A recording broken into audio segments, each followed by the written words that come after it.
Everyday blessing, berkat setiap hari. Life in peace, hidup damai. Kisah Para Rasul 4 ayat 24. Ketika teman-teman mereka mendengar hal itu, berserulah mereka bersama-sama kepada Allah. Jemaat yang disebut di Kisah Para Rasul memiliki kuasa rohani yang besar karena mereka memiliki visi yang sama, tujuan yang sama, dan berusaha meraih cara hidup yang sama.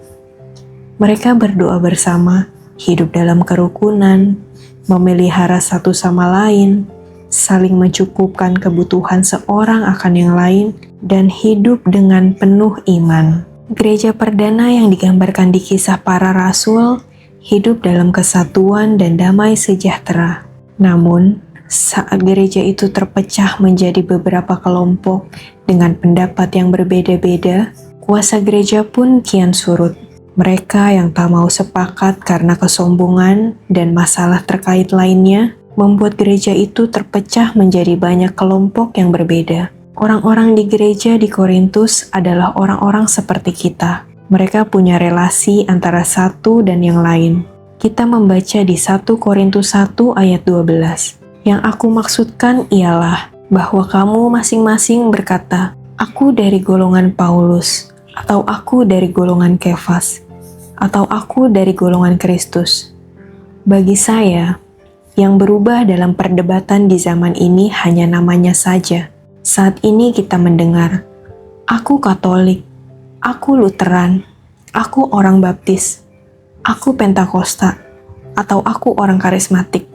Lanjutkan ke ayat 13. Adakah Kristus terbagi-bagi? Adakah Paulus disalibkan karena kamu?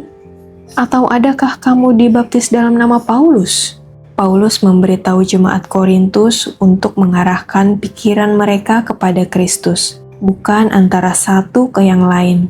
Jika kita ingin hidup dalam persatuan antara satu dengan yang lain dan melepaskan kuasa dan berkat Allah dalam hidup kita harus melakukan hal yang sama. Kadang kita begitu khawatir dan kesal tentang apa yang dilakukan orang percaya dari kelompok lain.